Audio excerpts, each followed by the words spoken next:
Hey guys, hope everyone is having a fantastic week. Very excited about the guest that we have today, Kyle. Christopher Ryan. He's written a couple of books, both of which I find really, really interesting. Sex at Dawn, also Civilized to Death. Mm-hmm. Both of them are about sort of the conditions in which human beings actually evolved, what that says about our innate nature, what it says about how we should live our lives, how society is structured and organized, all super interesting and very relevant things. Yeah, so plan on perving out. Might lead with the more interesting, not interesting, but might lead with the more political stuff or, whatever. But eventually, you gotta warm the conversation up before you just dive right into sex. I know. You can't just be like, all right, so Christopher Ryan, nice to meet you. Anal, go. Right. Your thoughts. Whoa, what were they doing in the ancestral environment?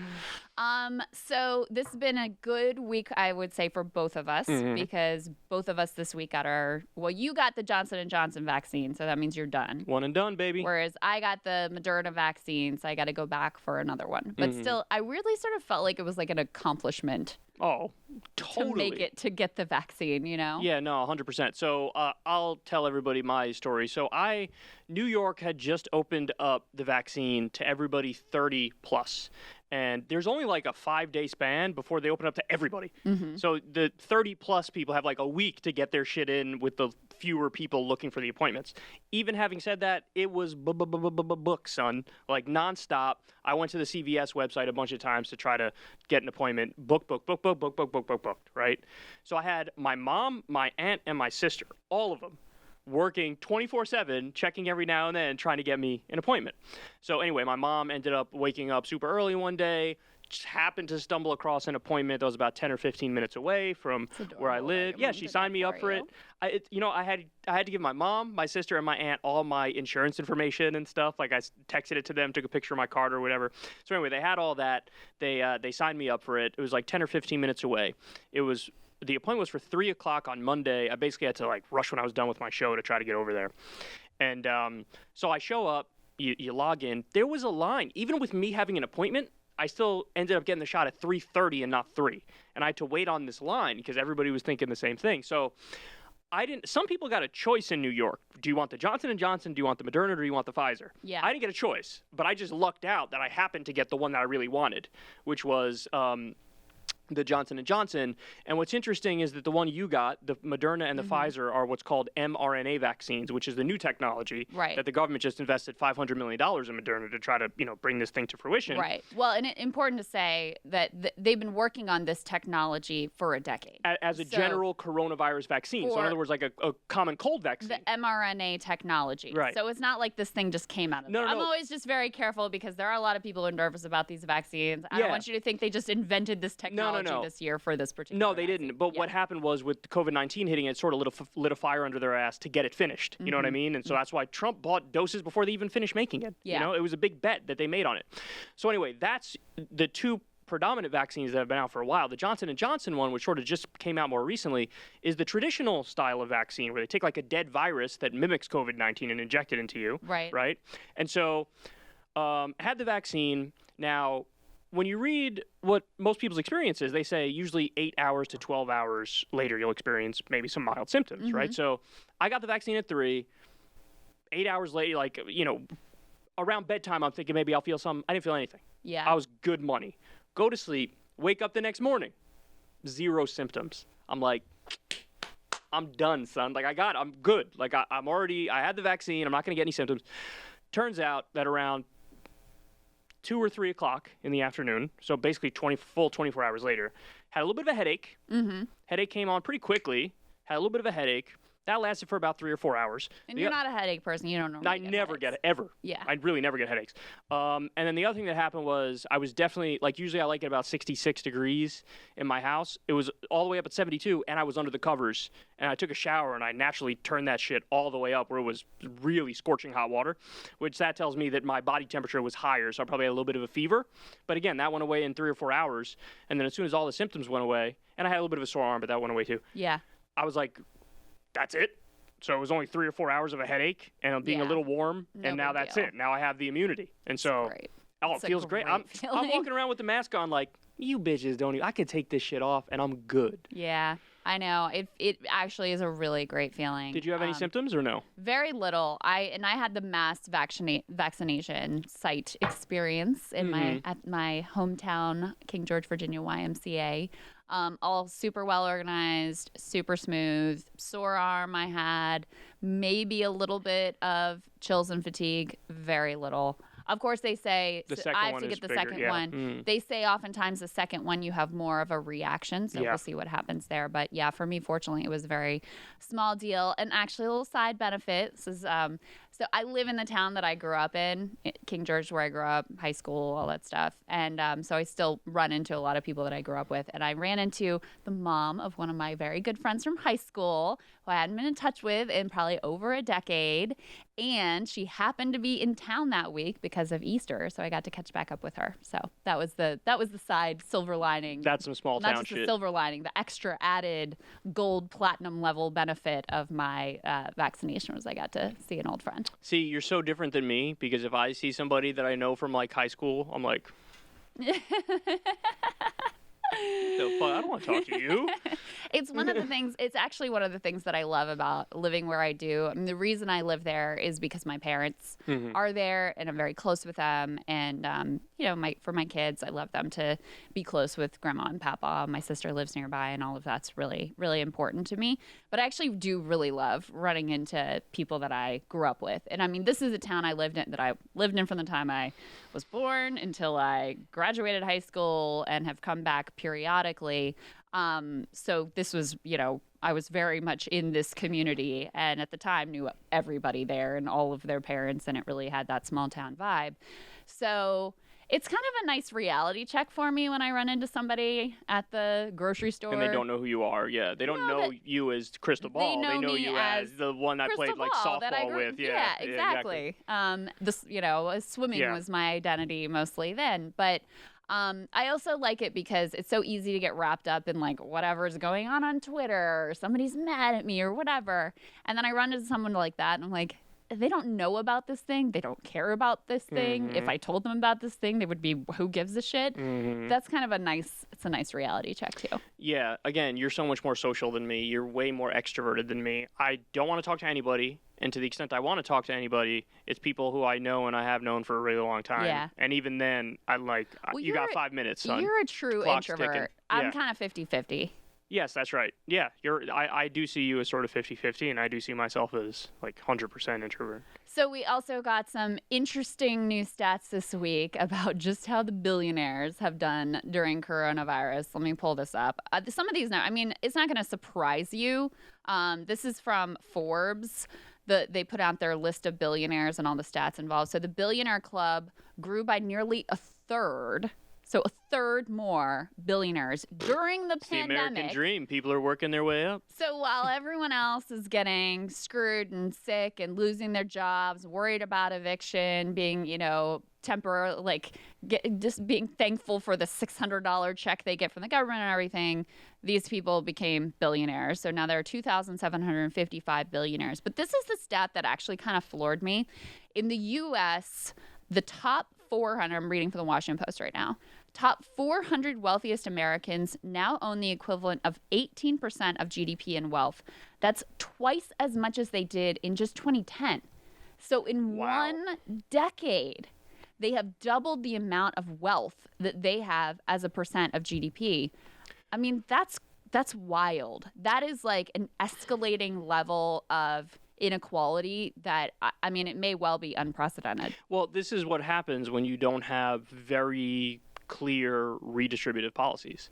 This is what happens when, you don't have very high top marginal tax rates on the wealthy, and you don't have high corporate taxes. Yeah. This is the result. And, I remember reading the numbers back when the subprime mortgage crisis and the Great Recession hit. And the parallels between the Great Recession and the Great Depression were amazing. I'm going off memory here, but one of the facts was during times when the country is economically healthy, the top 1% makes about 8 to 10% of the income. That's during healthy economic times. Right before the Great Depression, they made about 25%. of the income. So massively lopsided, right? Yes. Exact same thing for the Great Recession, where it was about 25% of the nation's income went to the top 1%. So when you see how lopsided it is, that has reverberating effects and dire consequences. So, one of the facts that I've brought up a number of times that I cannot get this fact out of my head, it was a study by the Rand Corporation that came out pretty recently.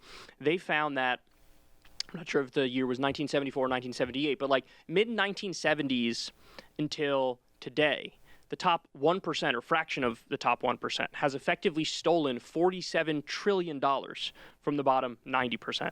47 trillion. So in other words, if you just kept the pay ratio, the top 1% to the average worker, the same as it was in the post-World War II period to today, the bottom 90%, every person in the bottom 90% would have $1,144 extra per month, every month, their entire life.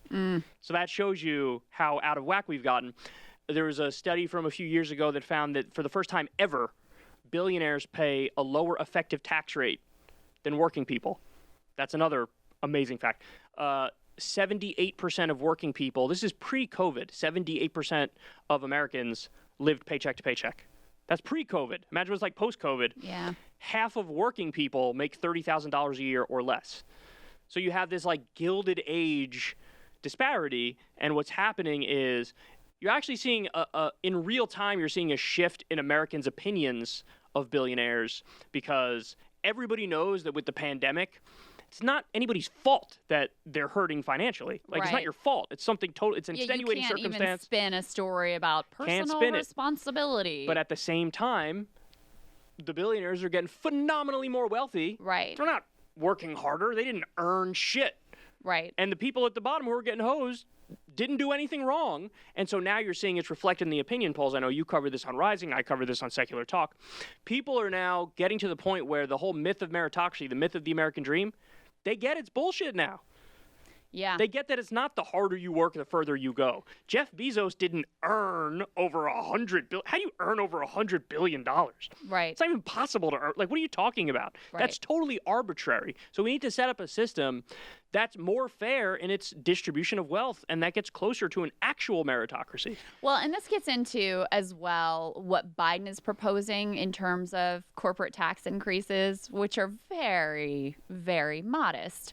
And I support that. That's good. That's an improvement, right? He wants to up the corporate tax rate to 28%. Of course, Manchin immediately came in and was like, 25, how about 25? Because I'm serious. And of course, which is so typical Democrat and so typical Joe Biden, he immediately comes out. So the proposal itself is already like inadequate. And then the minute he rolls it out, he's like, but I'm open to compromise and it's going to get changed. So don't worry. So you immediately just roll over and like, whatever you want. We'll just like make it whatever you want.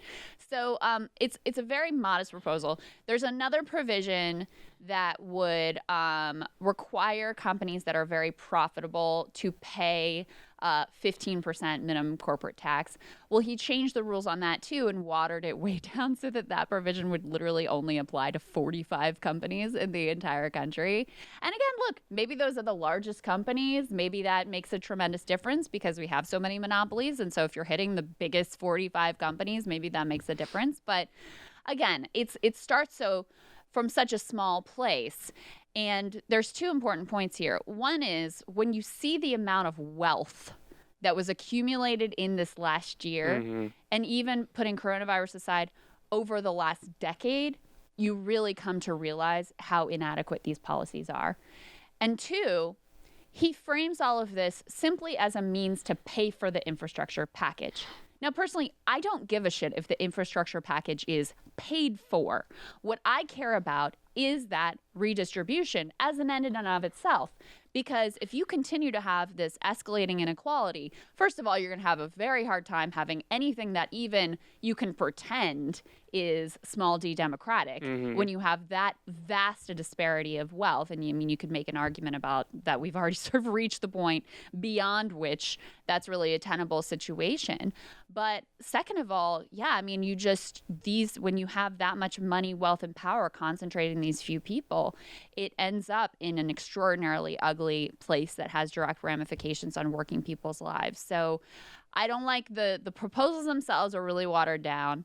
He immediately is like, and I'll compromise on them. Woefully like inadequate to the task given how quickly wealth has concentrated and how much that has been escalating and escalating and escalating. And then I just despise the deficit hawk framework of like, this is just a means to the end of paying for the infrastructure package. Yeah, and my thought as you describe all that is that we're basically moving deck chairs around on the Titanic. That's it. And if you don't have leadership that's actively hostile to capital, whatever you achieve is going to be a joke. It's going to barely make a dent. And you made a point in there that I want to stress because I think this is the most important point. Extreme wealth corrupts democracy. Yep. By its very nature. Because when you have extreme wealth, that's analogous to extreme power. Yes. And especially in the system that we have here, where the Supreme Court has basically ruled over a number of decades that money equals free speech. And so you could give unlimited amounts of money to super PACs and to political campaigns. And corporations are people. Yeah. The results of that are you have a tiny number of people, corporate interests and billionaires, who control the system and rig the system. And there was a great Princeton study that came out probably 8 years ago now, which found that there is zero correlation between what the American people want and the policies we end up getting. Yeah. But there's a very, very clear correlation between what the donor class and the billionaires and the corporations want and what we end up getting. So what you have is a system that's fundamentally unsustainable. And what you're going to do is breed all types of extremism because people can't stand the status quo. And so you're asking for a rise of the far right. You're asking for a rise of the far left. You think Bernie Sanders was radical? You ain't seen nothing yet if you think Bernie Sanders was some sort of radical. He was the solution. He was the compromise, as people say. Social democracy is the compromise. So they're playing with fire. They're moving deck chairs around on the Titanic. And these milquetoast tweaks around the edges, they're not going to do Dickie McGee's acts. And we're going to end up right back in the same place or in a worse place unless you have somebody who's actively hostile to capital like FDR. Yeah. Well, and this actually is a pretty good segue into our guest who has a lot of thoughts about the way societies have been structured, the way they should be structured, what our particular society, what it breeds, and what it foments. Ultimately, I'm very excited to have Christopher Ryan on. He's the host of a podcast called Tangentially Speaking. He is a researcher. He's an author of 2 books, Sex at Dawn and also Civilized to Death. And with no further ado, here's Chris Ryan. Christopher Ryan, so great to see you. How are you doing, my friend? I'm doing all right. How are you? Thanks for having me. You're one of the people, Kyle and I, when we first started thinking about this podcast, you were top of our list to talk to just because your writing is fascinating. We've both seen you with Joe Rogan. I had the chance to come on your podcast. So really delighted to have you. We both have a million questions we want to ask you about your work and your research. But I actually wanted to start with just how are you doing? How has this past year been for you? The year's been great. I feel kind of bad in the sense that my life was more or less set up for something like this. I don't have kids. I don't have a job. So I sort of feel lucky in my lack of vulnerabilities to things. But yeah, the year's been good. And talking about guests, I just looked at your previous guests. I'm kind of amazed to be on this list with Noam Chomsky and Andrew Yang and Marianne Williamson. So thank you very much for having me on. Yeah, no, we, like Krystal said, you were kind of ahead of them on the list. No disrespect to them, but, I feel like the topics that you explore are kind of a unique intersection between politics and a lot of other stuff like sex that it's fascinating and interesting and not many other people have, your level of expertise. So I know Krystal wants to ask you, some stuff about your history and your biography and whatnot, but I want to actually jump right into your newest book, Civilized to Death. And I guess in a broad sense, I want to ask you this question. What did hunter-gatherer societies get right that we get wrong? Oh, man, that is a big question. They got a lot right that we get wrong. One area that we could talk about, common interest between the three of us is politics, for example. Hunter-gatherer politics is sort of 180 degrees different from the way we practice politics in the modern world. In a hunter-gatherer society, authority accrues to someone who is respected by the rest of the group. So you don't become a leader in a hunter-gatherer society by having a desire to be a leader. In fact, having a desire to be a leader is a disqualifying characteristic of someone. Someone who tries to tell other people what to do is considered to be anywhere ranging from ridiculous to dangerous. So, our political leaders, who demand all this attention, who thrive on power and ego, these people would be considered absurd in hunter-gatherer societies and prohibited from having any sort of position of leadership. So that's one example. But, in Civilized to Death, I covered all sorts of areas: the way we raise children, the way we approach what we call work, the way we approach death, and the way we sort of help people through the dying process. Excuse me.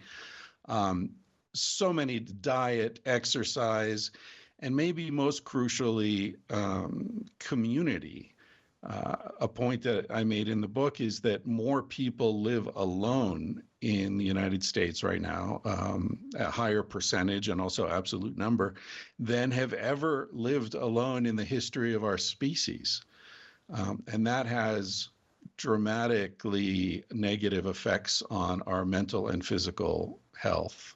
So many ways of the way we live in the modern world are out of alignment with how we evolved as a species, both over millions of years, if we're looking at physiological issues, and hundreds of thousands of years, if we're looking at more social dimensions.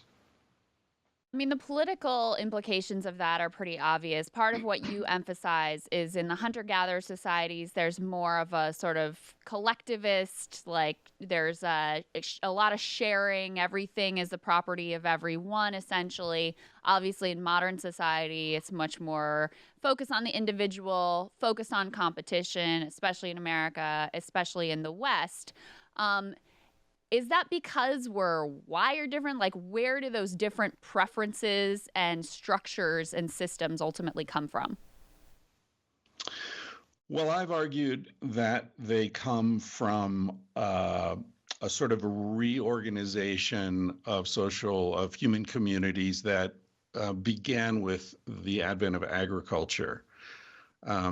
So there was a major shift from, as you describe, hunter-gatherer societies being based upon egalitarianism, sharing, our religious belief structure changed from a sort of animist, pantheist view of the universe to a monotheistic, hierarchical understanding of the spiritual world, which is reflected, of course, in our sort of terrestrial existence.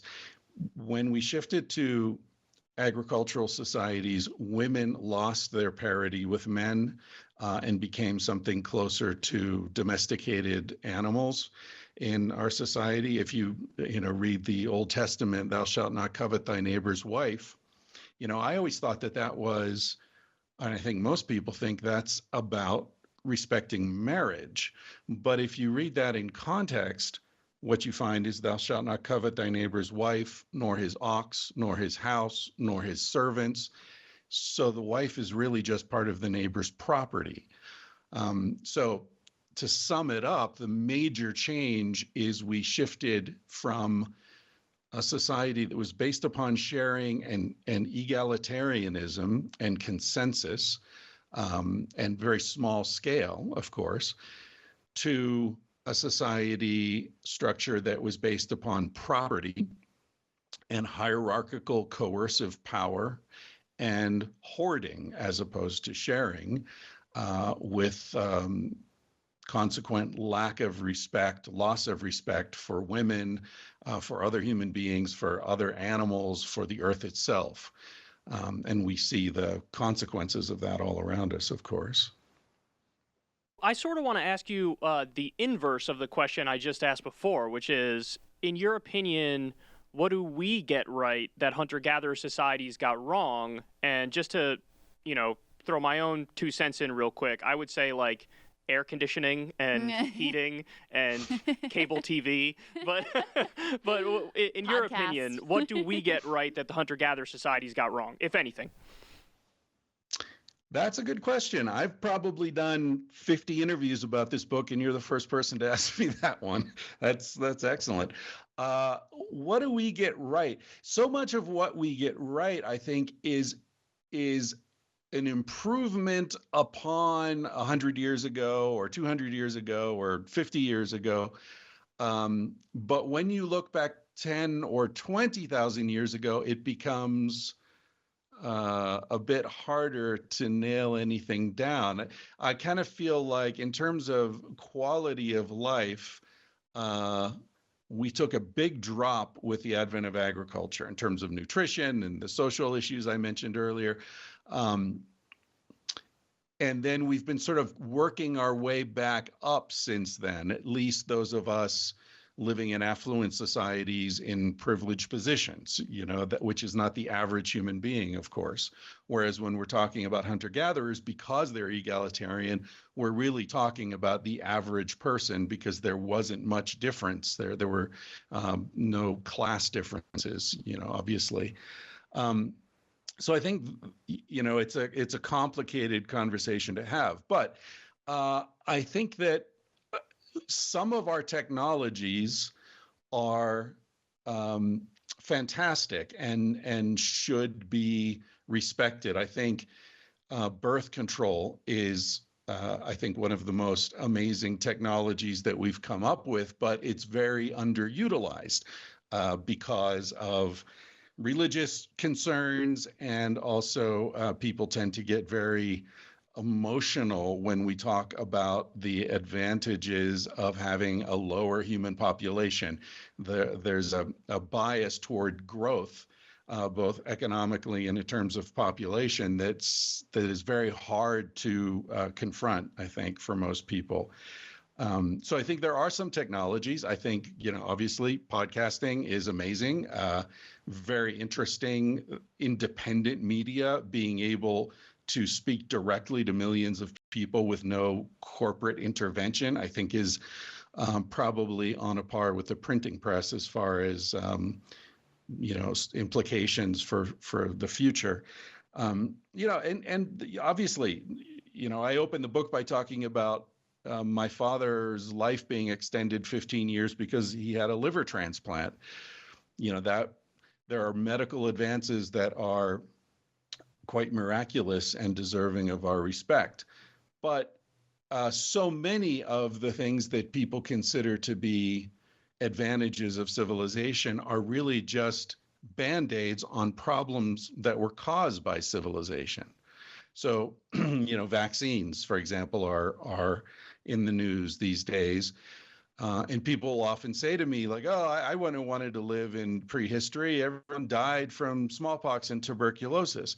But in fact, smallpox, tuberculosis, influenza, the worst scourges of humanity didn't enter human populations until agriculture, because these are viruses that jumped over from domesticated animals and that spread due to high population density. So hunter-gatherers never had to deal with these issues. So vaccines would not have been an improvement on hunter-gatherer life.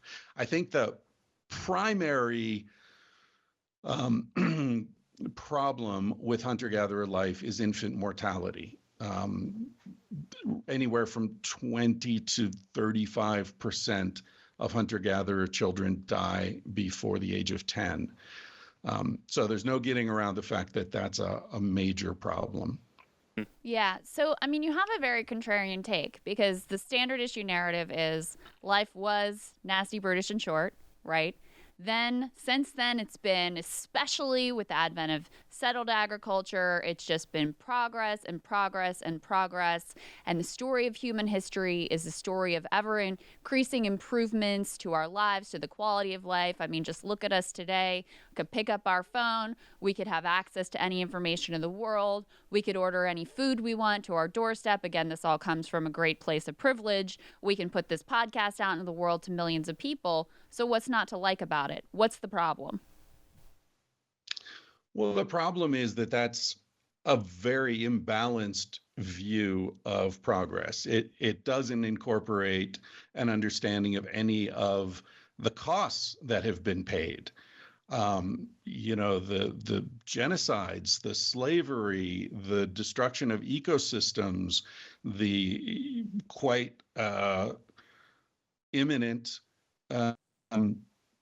destruction of the entire planet in terms of being able to support human life. If we ignore the costs, it's sort of the classic capitalist approach to things: externalize the costs, socialize the costs, and just concentrate on the profit. Well, that's not an accurate way to look at life. So many of these technologies, let's talk about food, for example. People often say, oh my God, we have so much food. We live in a time of incredible abundance, and we have to thank Archer Daniels Midland for, supporting the growing population. Well, what is this food? The food is causing diabetes, it's causing cancer, it's causing obesity, it's causing all sorts of problems among the people who have access to it. And we still have, I think it's 3 billion people going to bed hungry every day. So the distribution of that food is a complete mess. And how nutritionally healthy is that food? So many of us are nutrient deprived, even though we are getting more than enough calories every day. So I think if you start to look at things in a more balanced way, every one of those issues that you raised is much more complicated than just, oh, here's a piece of evidence of how wonderful life is. We have, you mentioned cell phones, or we have these phones, you can look at, any information in the world. Yeah, but what are most people doing with their phones? They're looking at platforms that thrive, that profit on spreading panic and insecurity and unhappiness. And so we see in a spike in depression, suicide, addictive behaviors, specifically in the first generation that grew up with access to that technology. So in all of these things, I think what we need to look at is, have these things actually made life better for the average person? And if the answer is no, then we have to look more closely at what are the motivations for these technological innovations. If they're not actually to make life better, then what are the motivations, and who's actually winning at this game? So in the book, you make a really interesting point. It's a zoo comparison. So to paraphrase here, you say it's a pragmatic view that, like, well, we're not just going to like snap our fingers and go back to a hunter-gatherer society, and you're perfectly clear about that. But if you are an animal in a zoo, you would prefer to be in the San Diego Zoo and not, some random Romanian zoo where it's just a bunch of cages and animals shoved in the cages. And so my question is, how exactly do we living in modern society get back in touch with this sort of hunter-gatherer nature that you're alluding to? What specific solutions? Like, I play golf, for example. I know you said about golf, people like it because you're back in nature and you feel like more in touch with nature. What are your solutions? Yeah, I think there are a lot of steps that we can take. Obviously, I think the first step is to understand the animal that we are and where we came from, and why we are the way we are. So that's the thread tying together both of the books I've written so far. But once we've done that and we start to understand where our appetites come from, why certain things work and others don't, we can integrate things into our lives that, maybe small details, maybe large structural details. So for example, I think we're living through a revolution right now where a lot of people are suddenly free to live where they want to live because they can work remotely. So people are looking around and saying, well, do I want to live in a city that stresses me out all the time and I have to commute an hour each way to work every day? Or do I want to work from home and maybe live out in the country where my kids can play in the dirt and have a much lower chance of having autoimmune disorders because they're exposed early in life to all sorts of pathogens in the dirt and nature. So things are freeing up in a way that are allowing people to make adjustments. We can see it all over the place. We see it in interest in paleo nutrition and looking at how relationships worked in prehistory. We see it in exercise, everything from CrossFit to paleo fitness. I think we see a lot of people looking back in order to understand how to calibrate their lives better. Me personally, we were talking before we went on air about how I'm living in this tiny town in Colorado. Sense of community, which is very important to our species, is stronger in small towns, right? Neighbors take care of each other. And actually, a bunch of my closest friends are buying property in this little town, and we're helping each other build houses. Some of our friends have chickens and goats, so we get our eggs from them. Some friends have kids and others don't, and so we can, take care of their kids. They can take off, go camping for a weekend and not worry about their kids. Some people have dogs and some don't. So we're trying to set up a little kind of tribal enclave in a way. And some of the technological innovations we talked about earlier sort of counterintuitively free us up to return to a more primordial social organization in some ways. I spend 3 months or 4 months every year living in my van, camping in Idaho and Montana. So that's a return to a bit of a nomadic kind of life. I spent a lot of time sitting by fires, looking at the stars, jumping in rivers in the morning, lying in hammocks, which I think are the first and still best human invention ever. So there are lots of innovations that we can make. I think the most important is cultivating community, though. It's so true. And our whole system is built around a conception of individualism and greed, and that the only values that really count are like profit margin, stock market growth, GDP growth. It's that obsession with growth, like you say. And yet, as you're talking, it sounds very, and by the way, I relate very, I'm kind of a hippie-ish person at heart. Kyle can attest to, and very into being outside and hiking and camping and all that stuff is very much what I like to do in my spare time as well. But it also makes me think of, in the 60s, there was this whole counterculture movement, a lot of the same sort of themes, ideas, instincts of the way that we're doing this thing in modern society is all wrong. We need to have a more collectivist view. We need to live in a different way. And most of the people that were part of that movement, eventually they sort of grew out of it and went and became the suits that they hated at the time. And now they're they're running the country and they're doing an even worse job than the people before them were doing, right? So why do you think that is? Why did they get that sort of instinct and idealism and desire to create a different reality and different way of living? How did that just get beaten out of them? Well, I think there are two aspects to that question. One is the individual trajectory of particular people that you may be referring to, and the other is what lasting impact, if any, did those movements have on American society or global society? It's hard to talk about the first one because, without talking about particular people, it's hard to know how to handle that. I think you're right that a lot of people who considered themselves to be part of the alternative movement gave it up, but I also think that a lot of people didn't give it up. And I think that a lot of people in any movement are just hangers on. They're just along for the ride. And, if it had been 1938 Germany, they would have been brown shirts. I know a lot of people who consider themselves hippies who are, they're not hippies if your idea of a hippie is a free thinker, inclusive, open-minded, open to new ideas. There are a lot of sort of holier than thou hippies, just like there are in any other community. So I guess I question whether they were really ever alternative people, or countercultural.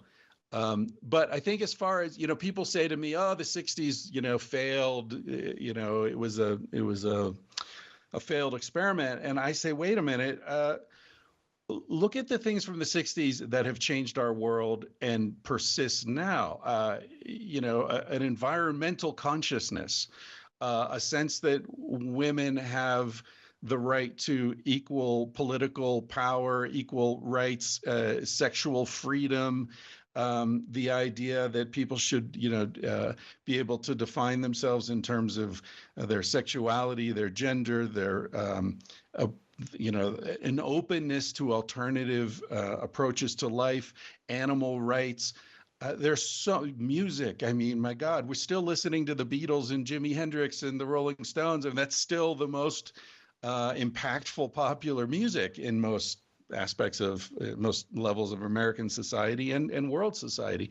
So I think that it's sort of a mistake to say that the 60s collapsed and went away. I think that you're right that this is sort of another wave that's coming in now. And hopefully a lot of the mistakes that were made in the 60s, the sort of, Timothy Leary hyperbole, is being tempered now. I've been for 25 years or so involved with an organization called MAPS, the Multidisciplinary Association for Psychedelic Studies. And Rick Doblin, who I've had on my podcast, who also would be great for you guys to talk to, really interesting dude. And his life's work is bringing psychedelics back into the mainstream for clinical use and research. And he's been extremely successful. It looks like MDMA therapy is going to be approved probably nationally within a year or two. Their organization is behind a lot of the legalization or decriminalization movements in Colorado and Oregon recently. And they're doing fantastic work. So that's an example how, now psychedelics are being employed in a much more deliberate, intelligent, research-based, careful way that is really doing a lot of good, helping veterans suffering from PTSD, dealing with addiction, way, way more effective than any of the existing treatment protocols. So I do think we've learned a lot from the 60s, and I hope you're right that this is a return to a lot of those impulses, but in a more informed, intelligent, experienced way. So the sense I get from your answers is that things that are crucially important for human beings, it's the sense of community, perhaps more leisure time as opposed to traditional work time, more friendships, maybe more travel. This question is actually pretty simple, but what societies exist today that embrace that mindset more than others? So, like, would the Scandinavians make the cut, like the Nordic countries? Yeah, I think in some ways they do, certainly in terms of political equality for women. I think in terms of support for women, in Scandinavian countries, I think a year of leave, paid leave, is standard, maternity or paternity. There's a lot. The sort of social democrat approach to governing is closer to a hunter-gatherer political philosophy than the sort of rabid capitalism that we have in the United States, at least for individuals, not for corporations. And so I think that, yeah, those societies replicate that sort of egalitarianism and seek to minimize class differentials and hierarchical power. I think that other societies like Spain, for example, where I lived for 15 years off and on, have both the political philosophy less developed perhaps than in Scandinavian countries, but also there's I don't know if a country can have a personality, but there's a feeling of Spanish culture that is much less ashamed of pleasure. I think this is a big problem in the United States, that we have this puritanical aversion to pleasure. And in Spain, people sort of take it as a given that life is to be enjoyed. So, the 2-hour lunch is standard, the siesta, get to it when you get to it. There's not this frenzy toward productivity and subservience to corporate interests. So I think it's that's an example that's really, personal for me. There's actually a lot there. I mean, you alluded earlier to this obsession with growth, and that ties into the climate catastrophe. It ties into unchecked capitalism. It ties into, ever expanding populations, all of that. Where do you think that mindset comes from? Well, cards on the table. This may sound kind of crazy, but the way I look at the modern world is basically you have the interests of human beings versus the interests of this artificial life form known as corporations. And I see corporations as living things. It's a form of life that is difficult for us to recognize, and yet we acknowledge it in our language. Monsanto thinks, Monsanto says, like, Monsanto's not a living thing. How can it think or say anything? And yet, we've granted personhood legally, even religious freedom somehow to corporations.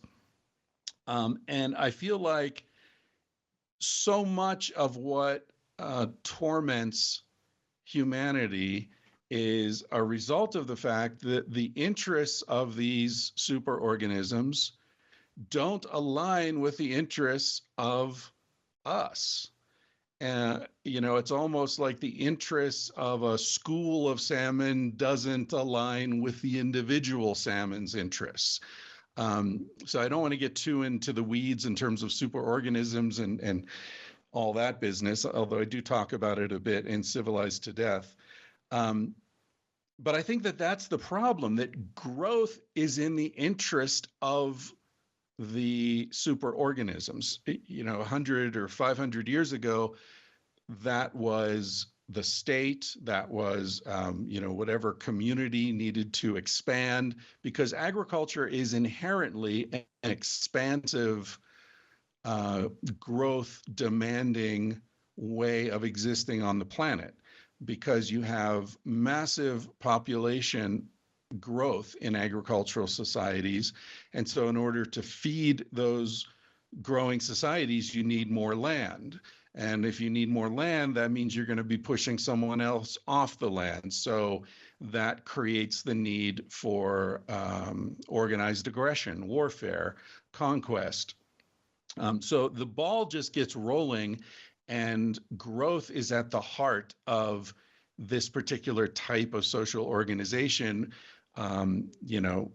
within which we're all living. So whether it's expressed as the growth of the state because it's raising armies and, conquering new lands, or it's expressed as growth of market share, growth of profit, et cetera, in a corporate sense.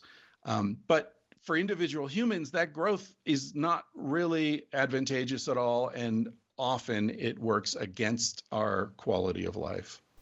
Mm. Before I got a bunch of questions that I want to ask you about sex at dawn, but before I get to that, I do want to go back to something you said earlier that piqued my interest. You brought up death and the differences between the way hunter-gatherer societies view death and approach death versus how, in the modern day, we view and approach death. And I've always been of the personal belief, and it actually just occurred to me now. I never actually thought this through in detail by myself, but it just occurred to me now that I actually do sort of live life as if death is not real and is not a thing. Like, I don't dwell on it. I don't think about it. I just sort of keep living and just hope that I can continue to keep living in perpetuity. And I feel like in some ways that's psychologically healthy because it just allows me to stay more in the moment and move forward. So what are the differences between the hunter-gatherer approach and the modern approach? And is my approach more in line with the hunter-gatherers or today's approach? That's interesting. I think that, that one of the primary ironies of this sort of conversation between hunter-gatherer life and contemporary life is that hunter-gatherers have very few possessions, and yet they approach life as if they were very wealthy, as if they have everything they could possibly need. Whereas we have many possessions and approach life as if we're deeply impoverished. There's an essay called The Original Affluent Society by Marshall Salins, who was an anthropologist. He published this essay, I think, in the early 70s. And he was one of the first people to say, hunter-gatherers live as if they have it made. They have, all this leisure time, at most maybe 20 hours a week doing what we would call work. Although for them it's not work because they're not doing anything they don't want to be doing. They're hunting, they're fishing, they're basically camping, which is what we do for leisure.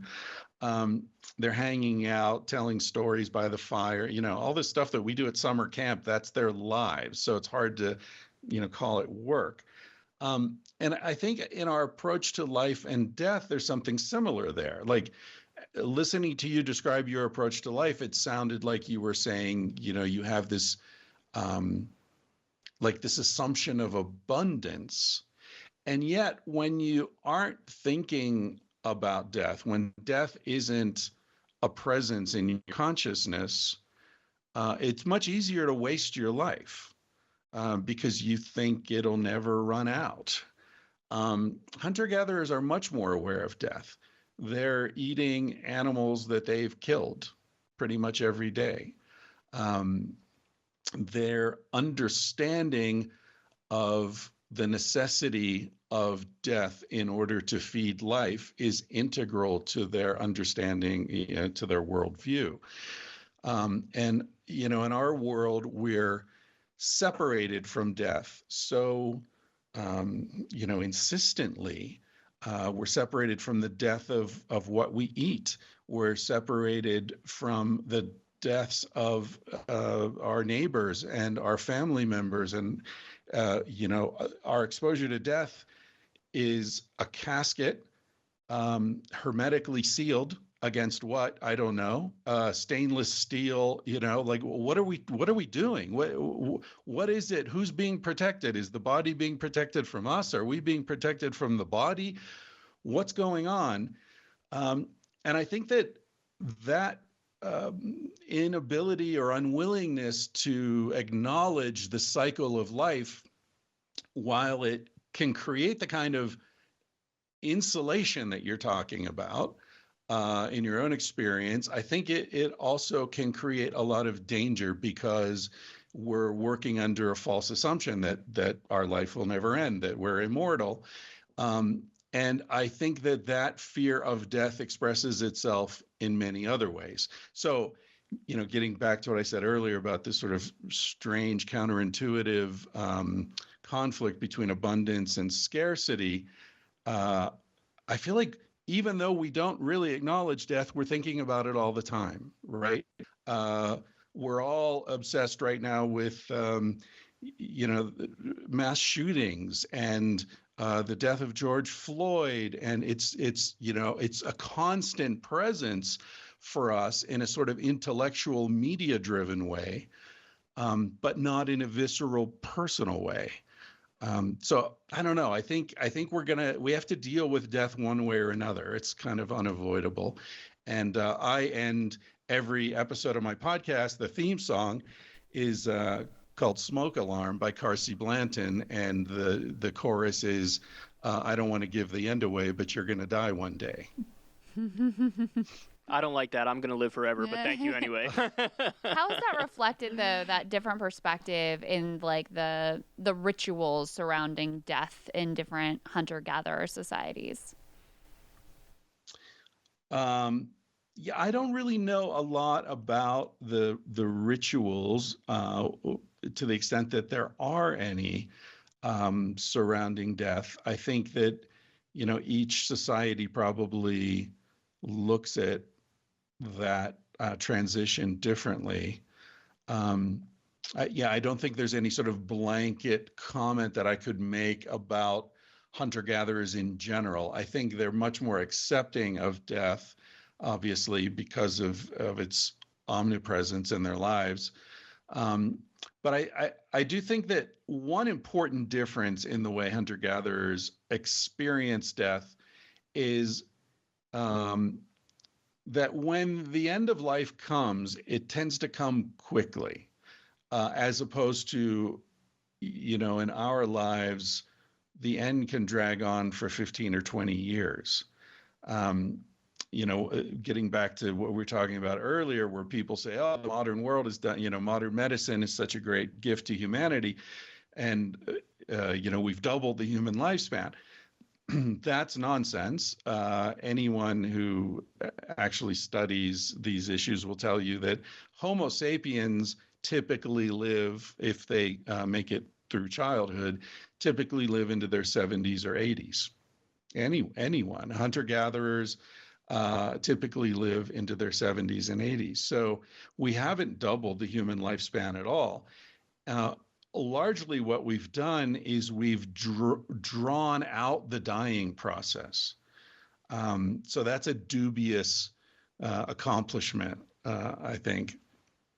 I think this town I'm living in, we were talking about bringing hunter-gatherer approaches to life into our own lives. This town I live in is the only place in North America that has a permit to conduct open-air cremations. So if you're a resident here, when you die, if you request this, your body can be taken into the desert just outside of town. There's a pyre, and burned in the morning. I attended one of these cremations a couple of years ago, and it's one of the most powerful experiences I've ever had, to see this person's body literally go up in smoke while her friends and family stood in a circle and spoke about her life for a couple of hours. And at the end of it, there was nothing left. It was a real ashes to ashes experience. And the profundity of her body being absolutely gone really moved me. And I think is something that, is probably hunter-gatherers experience very much. And there's not this illusion of permanence because of the casket and the gravesite and the tomb and the stone, the granite stone and all that. Yeah. This may be a kind of transitional question because there are a lot of common themes between Civilized to Death and Sex at Dawn. Both of them, as you said, are rooted in this idea of like, what are the conditions in which we evolved and in which human beings lived for most of the time that there have been human beings on the planet? But one of the standard narratives that's used in sort of justification of the American system of capitalism is, look, you may not like it, but you got to grow up and realize that people are greedy, they're inherently selfish, and capitalism is the best system to make everything work, that sort of trades on and uses that greed, transforms it into productivity and into progress. So talk to me about that. Is it true that human beings are inherently greedy and jealous, or do you see different attributes that are sort of created out of the culture when you're in a very different society, like a whole hunter-gatherer society? Yeah, I think it's a little of both. I think that selfishness, self-interest is clearly innate in humans, as it is in every other social mammal. But I think that, and that extends to jealousy. People often ask about jealousy in the context of Sex at Dawn. So I think that the sort of acquisitiveness, hoarding behavior, possessiveness, proprietary approach to life exists within us, and it applies both to material objects, food, status, sexual partners, across the board. But I think that the fundamental difference is that some societies, including all hunter-gatherer societies, seek to minimize that impulse. There are specific mechanisms within these societies to control it, to try to educate it out of children. And we can talk about specifics if you're interested in that. It relates to what I was saying earlier about politics, right? If you're a selfish, power-hungry individual, you're excluded from any sort of leadership. You're considered ridiculous. People make jokes about you. These impulses exist, but they're minimized, tamped down,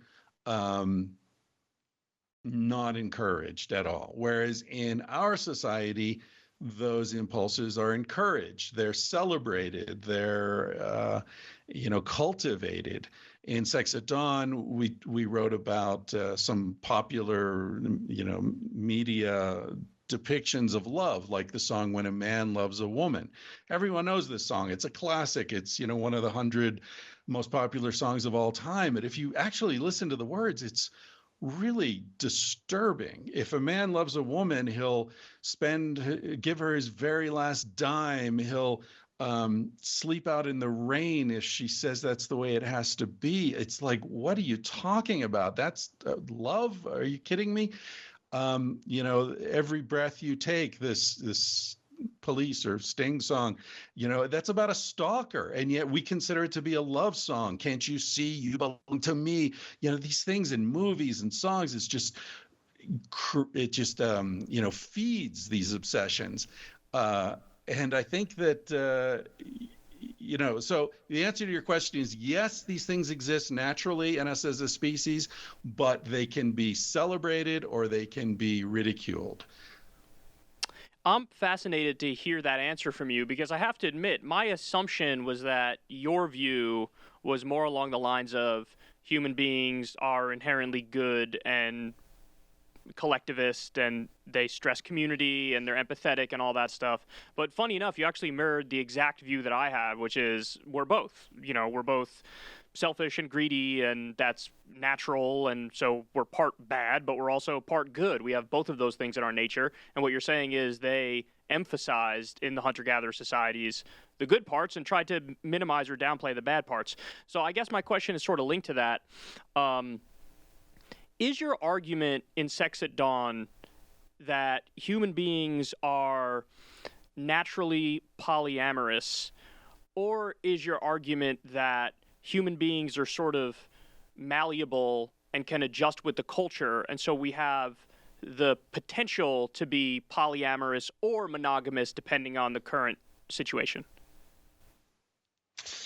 Yeah, you guys are asking really good questions. I really appreciate the nuance that you bring to this conversation.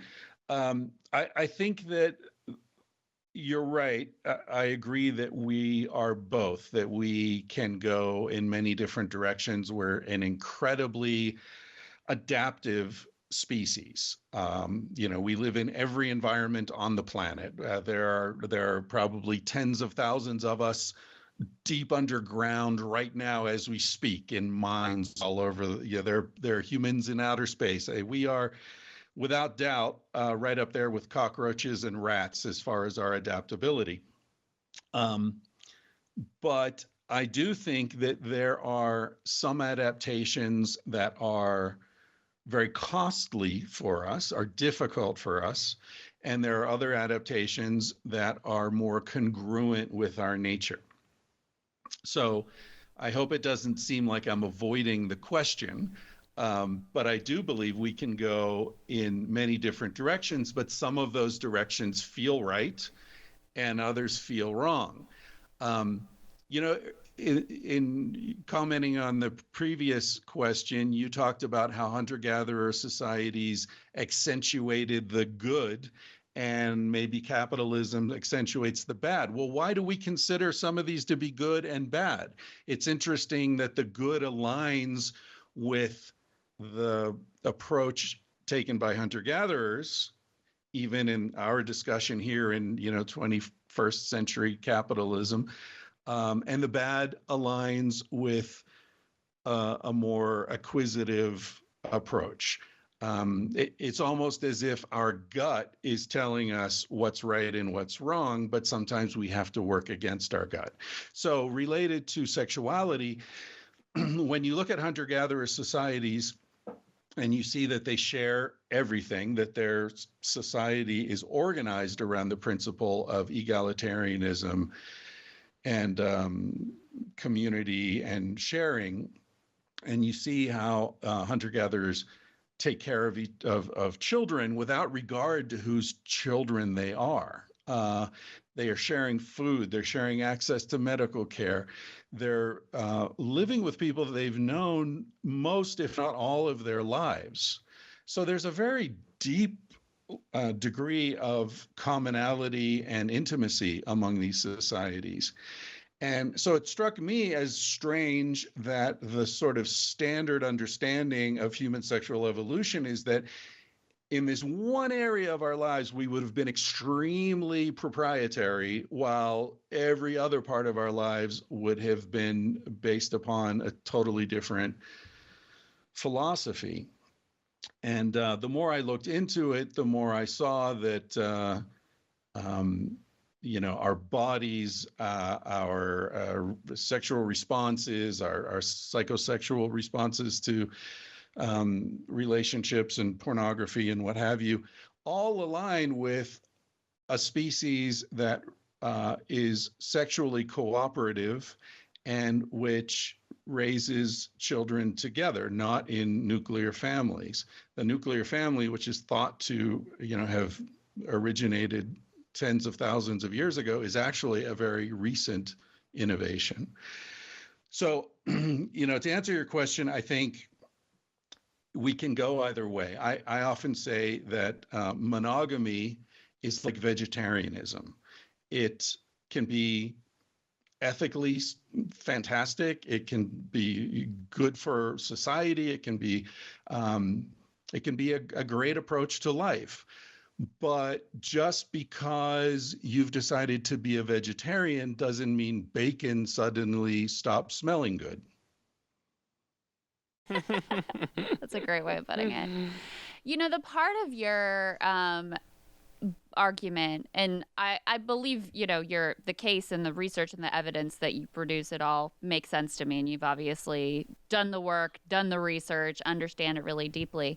The part of it that I just viscerally struggle with the most is this idea that jealousy is kind of culturally created, that it's not an inherent, innate human trait. Because I just think about it like, I do consider myself to be an open-minded, free-thinking person. I don't judge anybody for anything that they're doing that's not hurting another person. But it's hard for me to imagine not feeling jealous in a polyamorous situation. So what is your what's the evidence that basically that wasn't really a problem when society was structured a different way? And how do you think about that piece? Well, just to question the premise a little bit here, I wouldn't say that jealousy is a totally culturally created phenomenon. I would say that the impulse does exist within us, the impulse toward possessiveness and a proprietary relationship to other people. But as I was alluding to earlier, I think that some societies nourish that and consider it to be admirable, and other societies play it down and consider it to be kind of unfortunate or ridiculous. And so in Sex at Dawn, we talked about many examples of societies in the latter group that play it down and minimize it. But, that's not to say that it is totally eliminated in those societies. Even in these groups that we cite in Sex at Dawn, men sometimes fight over women, and sometimes it leads to death. So clearly it continues to be an issue even in societies that play it down. But I would say that, if you're living in a society in which everything is shared and everyone, you've known everyone your whole life, and you grew up as a child with many different adults who loved you, not just your mother and your father, as we do. So your psychology is built around an assumption of love and care and protection and safety, as opposed to a precarious, all my eggs are in one basket kind of thing that we experience. You might have a very different feeling about love and sex. You might look at that as being something that exists in abundance rather than something that is coming from only one source, and that one source can't be lost because, my God, if I lose this person, I lose everything. I have no one who's going to help me with these kids. I have no one who's going to help me pay the bills. I'll be totally alone and lost forever, which is what we face now. So it's a very different context, right? A relationship can run its course in a hunter-gatherer society, and you don't lose the person because they're still part of your group of 50 to 100 people traveling around together. So it's not an all or nothing proposition. This relationship ends and I'll never see you again, and we'll call the lawyers and get into divorce proceedings. It's more, the things can happen more fluidly and relaxedly, if that's a word. So when you look at the evidence for monogamy and marriage as it currently exists failing, I actually do think it's a pretty powerful case. Basically 50% of marriages end in divorce, and that may indeed say something about monogamy. But my assumption, if we were to live in a polyamorous society, and this is just my gut feeling, I have no evidence to back this up, but I would assume that about 50% of the people in a polyamorous society might feel like, I don't want to fuck everybody in the group. I just want to have one person that I fuck. So is that a crazy assumption on my part? Because I feel like basically my default assumption is that human sexuality is complicated and messy. No pun or joke intended with messy, but it's complicated. And so I feel like whatever sort of box you try to put us in by crafting society to be one way, there's going to be a natural rebellion against that. And some people are not going to like it. Oh, I agree. I agree. And also, we're using the word polyamory, which is a very specific kind of relationship configuration. I tend to think of ethical non-monogamy as is the term that I tend to use, because it seems it's more inclusive.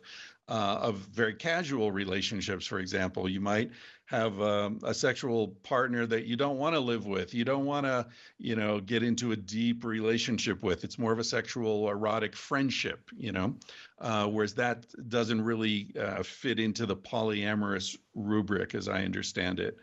But certainly, I think that, not everyone in hunter-gatherer societies had or has multiple sexual relationships going on all the time. Like everything else, there's great variability between individuals and between people at different times of their lives, right?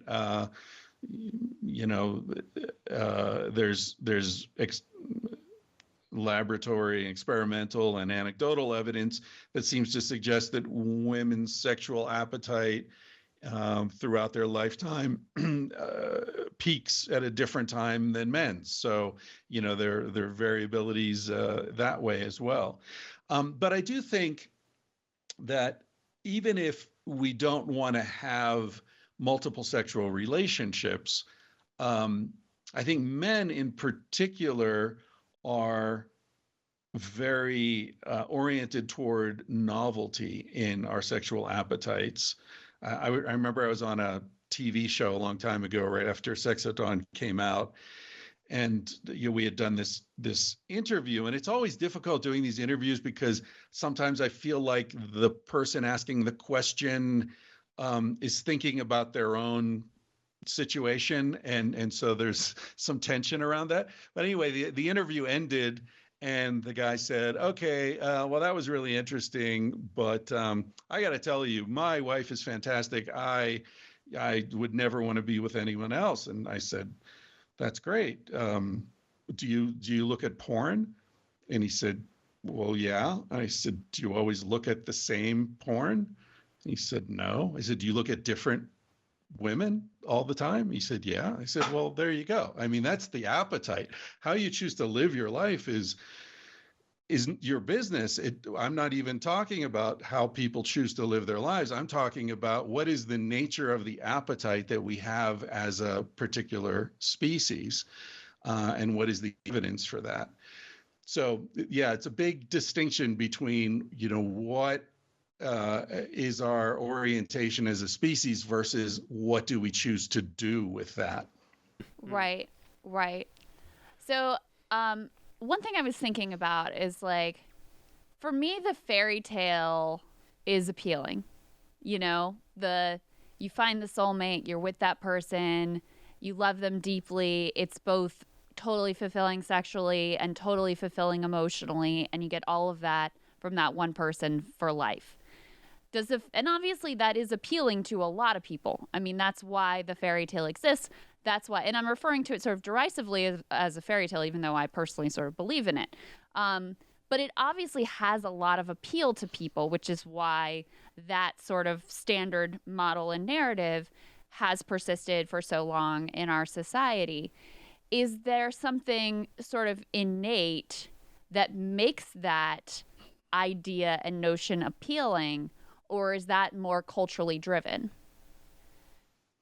Yeah, we're back to the chicken and egg situation with that. I mean, I think to some extent, maybe the fairy tale appeals to something innate, although it would be hard to really think that through. I think a lot of the reason it appeals to us is because we've grown up with that fairy tale, But I don't mean to dismiss it. My parents met in their late teens and, were married all the way through and were happy. And as far as I know, only were with each other. And I grew up in that security and that love that they had for each other. So the last thing I would want to do is be dismissive of that or devalue it. But I think it's very, very hard for people to do that. And even in the best situations, I think it's unrealistic given the nature of our species, it's unrealistic to think that you will never be physically, sexually attracted to anyone other than your partner. And one of the reasons that I wanted to write Sex at Dawn was that I think so many people are suffering under the weight of that fairy tale. I think so many people feel that they're failing because they find themselves attracted to someone other than their partner. And so, because of that fairy tale, which, by the way, extends into the psychotherapeutic community, in which if you're attracted to someone other than your partner, there's something wrong with your marriage, there's something wrong with your partner, there's something wrong with you. I think that's nonsense. And so many people are carrying a horrible burden of failure for no good reason, simply because they don't have an accurate understanding of what sort of animal we are. So as I said, it's like, vegetarians who walk by a barbecue and their body reacts to it and they feel like, oh my God, I'm a fraud. You're not a fraud. You're an omnivore who has chosen to live as an herbivore. You're not a fraud. Of course that's going to be difficult. Of course you're going to have appetites that are inconvenient or make you uncomfortable, but they shouldn't be held up as evidence of your failure. It's not failure at all. It's just the sign of an animal that's living somewhat out of alignment with its natural appetites. It's really interesting to hear that perspective because I never thought of it like that. I always just sort of assumed that anybody who had some sort of self-hatred in that scenario you just described, that it's more performative. Like, oh, I am so mad at myself for being attracted to somebody else and not my wife. You know what I mean? Like, but maybe that's just my own bias because you're right. I mean, people could be raised in situations where that's really beaten to their head, where that, like, this is how you have to feel, and if you deviate from that, then that's a problem. So again, I think to touch on what Krystal just said, I do think that, the problems with monogamy and marriage are sort of clear to see. What I would say is when there are multiple partners in, I'll use your terminology, ethical non-monogamy, when there are multiple sexual partners, wouldn't there be like a very rigid hierarchy? You know what I mean? Like, wouldn't there be like, well, that one's my favorite because she bugs me the least and is the coolest to talk to. That one's really fucking annoying, and I really don't want her around for anything other than just sex and then get the fuck out. This one's kind of in the middle. You know what I mean? Like, so in other words, can it also just become a massive fucking headache where you're just like, Jesus Christ, let me reduce the 6 I'm with to 1? Yeah, that could happen, sure. But don't forget, I like how your paradigm is very male centric, but those women also have their own lives and their own hierarchies. So, where do you fit into theirs? Don't be ridiculous.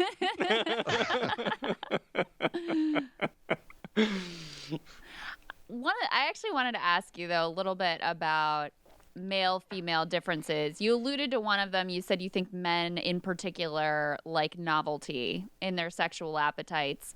And there's a lot of standard narrative that I think you debunk in Sex at Dawn, where men and women are pitted as in this sort of like evolutionary struggle against each other. What the woman wants, and this is the standard narrative, and you can tell me all the ways that this is wrong, but the woman wants the guy who's going to be there. It's easier for her not to stray. Maybe she'll find another sexy partner, right at the right time, but she's going to kind of keep it secret. But what she's really interested in is the dude who's going to provide and be there for the long term. The guy, his interest is just to be with anyone, anytime, anywhere, with the ultimate end goal for both being producing the most offspring as possible. And so from that sort of narrative flows all of our ideas about what's natural in human sexuality. What does that narrative get wrong, and what are the actual differences between male and female sexuality? Oh my God, what does it get wrong? Basically everything, because it's premised upon the nuclear family having existed in prehistory, right? So the woman who wants the man who's going to be the provider, who's going to help her raise the kids, who's going to um, bring her meat and protection and so on and so forth, that presumes this nuclear family unit as the sort of primordial atomic structure of human social organization.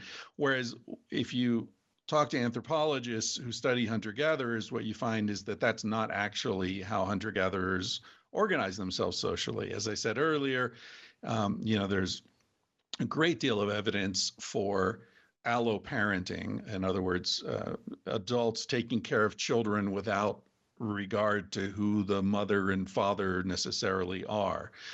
Sarah Hrdy has written great books and essays about this. She's probably the leading expert on alloparenting in anthropology.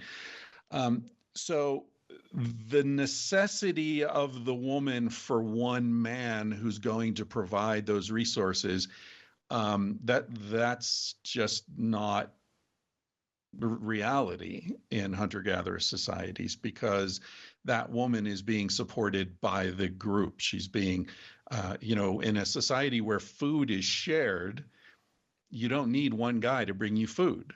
And if you even think about it, sort of do a thought experiment, let's say we've got, 50 people living together. The men go out hunting, some of them, some are hanging around, some of the women are gathering roots and insects and rodents and fruits and seeds. At the end of the day, the men come back. Some of the men shot a monkey or an impala or something. Now, imagine if that man who shot the impala comes back and says, okay, well, this impala is for my woman and my kids. And the rest of you, sitting 10 feet away around the same fire, you don't get any. Sorry, too bad for you. You got to get your own husband to go shoot an impala. Well, that's not going to work. And that's why hunter-gatherers, as we've established, are fiercely egalitarian, and food is shared. In fact, there are many sort of elaborate mechanisms to assure that food, particularly meat, is shared equitably. And in fact, the hunter gets the least desired parts of the animal. We go through this in Sex at Dawn and Civilized to Death. Men share their arrows, for example, and the credit for the kill is given to the man whose arrow is in the animal. That man may not have even gone hunting that day. So this assumption of, that a woman needs one man to take care of the kids, to bring the food, to protect her, that's nonsense. That just doesn't stand up to any kind of observation of how hunter-gatherers actually live. So I forget what the second part of your question was. Well, the reality of male and female sexual differences. Oh, if it's not the standard narrative. Yeah, well, there are interesting studies done on this. There does seem to be, as I mentioned earlier, increased appetite for novelty and sexual partners in males as opposed to females. And we see this sort of across mammals generally. And that could go back to the sort of, basic difference between male and female sexual anatomy, the fact that, women are at much greater risk being pregnant and breastfeeding a child, and so there's more selectivity possibly in terms of who she wants to risk getting pregnant by. But then there's other research that sort of suggests it might not be that simple. In non-human primates, novelty is extremely important to females. So if you introduce a new male into a group of macaques, for example, all the females who are in estrus, who are ovulating, will want to have sex with that male. Doesn't matter if he's smaller, less healthy, lower status. His novelty is a draw to them. And then there's research that was done I think in Montreal. Maybe it was McGill, but I may be getting that wrong. Quite interesting research where women and men, gay and straight, were shown different photographs and videos ranging from gay male porn to lesbian porn to just an attractive man walking down the beach, an attractive woman walking down the beach, and also bonobos having sex. Bonobos are like chimpanzees. They look like chimpanzees, and they're very closely related to humans. And when the people watching these different stimuli were hooked up to a machine that measured their physiological response, genital blood flow specifically, and then they were also asked to indicate on a dial how turned on they were by these different things. And the responses were very interesting because in terms of the dial, everyone responded as you would expect. So the straight men were not turned on by the gay male porn. They were somewhat turned on by the lesbian porn. They were much more turned on by the straight porn, and not turned on by the guy walking down the beach anyway. So everything aligned the way you would expect. And the women, the straight women, indicated what you would expect. But the difference is that the straight women physiologically were turned on by everything. Whereas everyone else, their physiological response aligned with their conscious response. The heterosexual women, their physiological response was every one of those scenarios turned them on, even though consciously they weren't aware of it. Isn't that includes? Didn't you say one of the things was bonobo sex? They were turned on by that too. Yeah, we need to get these broads under control. Bonobo porn out there in the marketplace. Yeah, this is unacceptable. We need to get these women under control. Chastity belts all around. So, I agree, and burkas. So my final question is, it's kind of a broad question. When I sort of believed and bought into this notion, not just for the gay community, which is when it sort of rose to prominence, but the idea of born this way, I sort of felt like that was the case for all types of sexuality, whether you're gay or straight or bi or whatever, fill in the blank. But then somebody introduced me to this other idea, and it may have been you, although I'm not sure. You could tell me right or wrong, but it may have been you when you were on Rogan one time, or it may have been some other sexual researcher. But it's this idea that actually it's not really born that way. What happens is that in like early childhood, in a very developmental stage, you create this sort of sexual map, and without even realizing it, you're influenced by your environment and from cultural forces. And when you think about it, like, I remember there was a time in like the 1990s when seemingly everybody was into these like giant fake boobs that women had, and then you fast forward to like the 2010s, and suddenly all guys are into these like giant asses. And it just seems like almost like the sexual stuff was also trendy as well. Like there were things that came in style and out of style. True.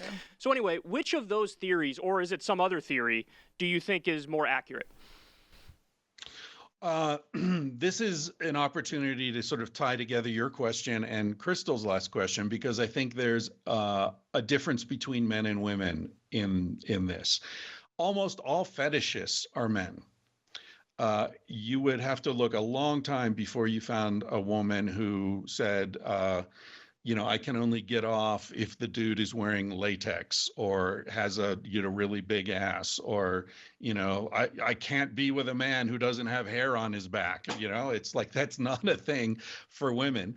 So the research into fetishes suggests that in male sexual development, there's a window where the boy is extremely impressionable and can make associations between any kind of random thing and sexual pleasure, and that association will persist for the rest of his life. Whereas women don't seem to have such a window.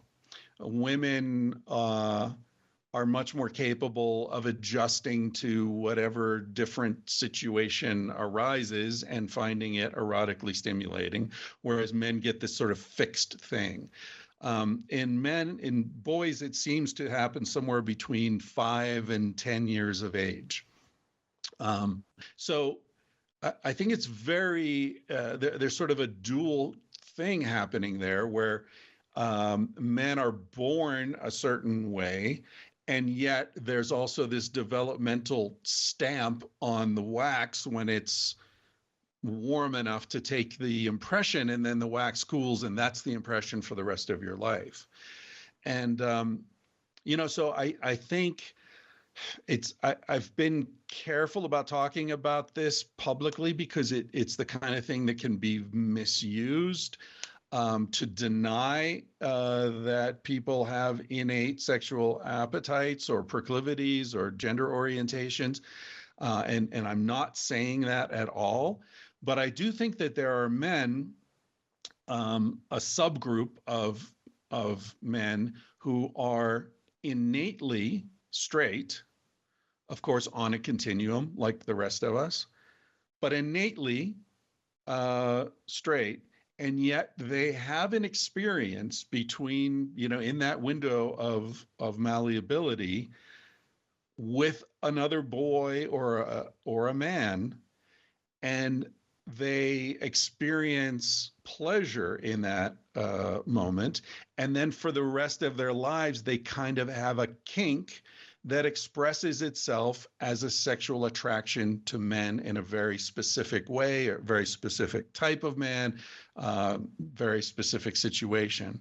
And so because we have an oversimplified understanding of sexuality and sexual orientation and sexual development, we don't really have a place for these men. I talked about this on Rogan, and I got dozens of emails from men saying, my God, this is the first time I've ever heard anyone describe me, because I'm married to a woman. I love her. I'm attracted to her. I love women. I love women's bodies. But every once in a while, I really want to have this particular kind of connection with a man.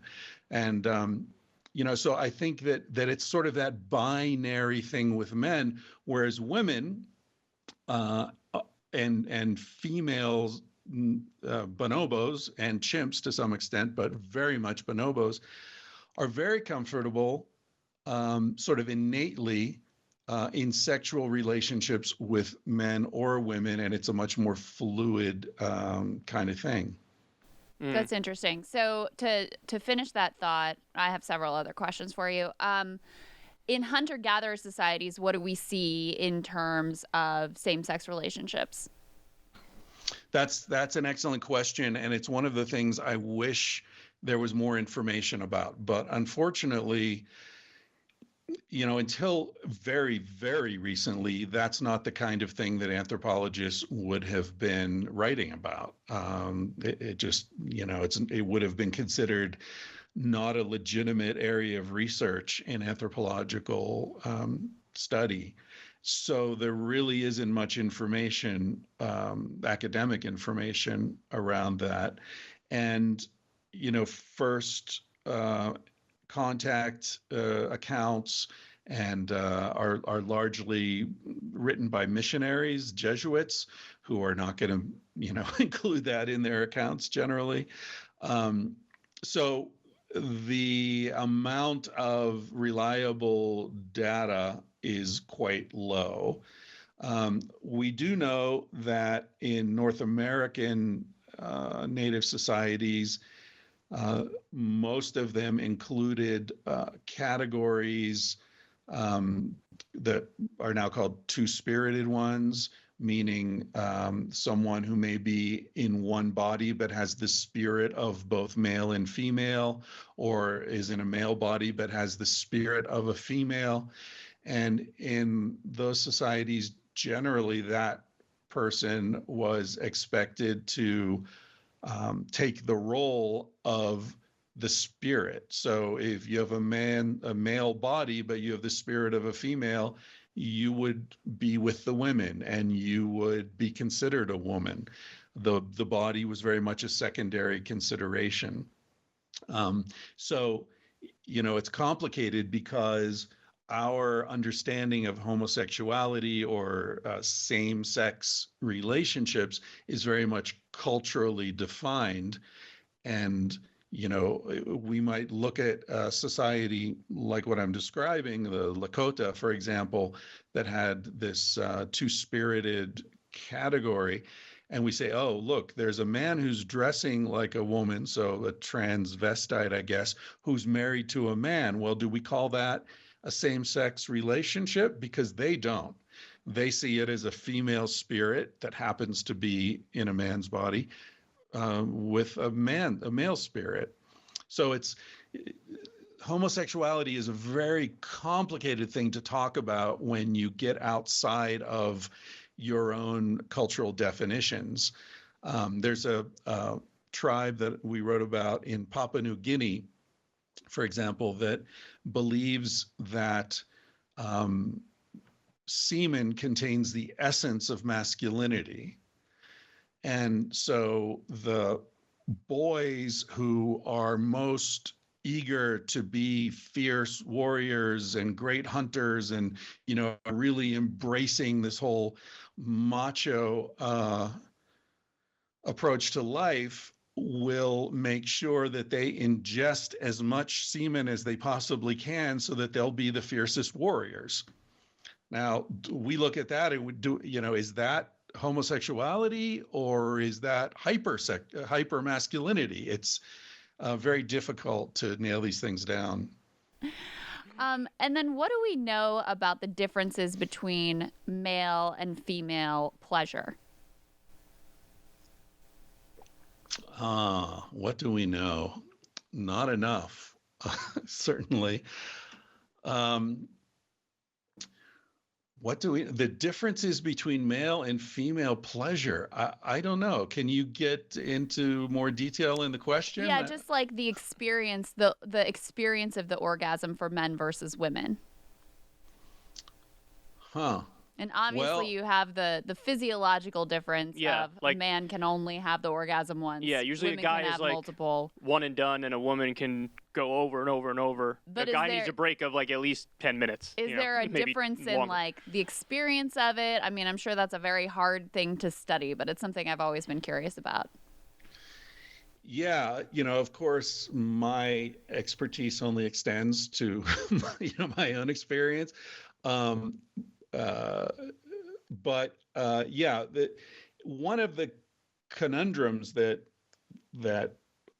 fueled the research that we did in Sex at Dawn is if women are less interested in sex than men and less sort of erotic by nature, which is what